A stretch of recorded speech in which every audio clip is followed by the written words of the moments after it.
అయితే ఇలా కద్దుక కీరికి ఇలా పెద్ద కద్దు అయితే తీసుకున్నాను. ఇలా గ్రేట్ చేసి పెట్టుకోవాలి. 10 మినిట్స్ అయితే ఫ్రై చేసుకుందామండి. ఇప్పుడు వాటర్ వేసుకొని ఇది బాయిల్ చేసుకున్నాము. 2 గ్లాస్ వాటర్ అయితే వేసుకొని బాయిల్ చేసుకున్నాము. నీళ్ళు వేసుకున్నామండి.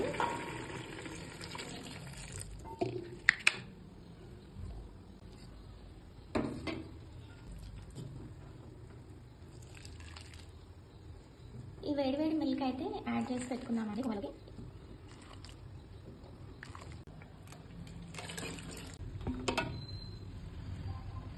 ఇది నానబెట్టుకున్న సాబుదానండి.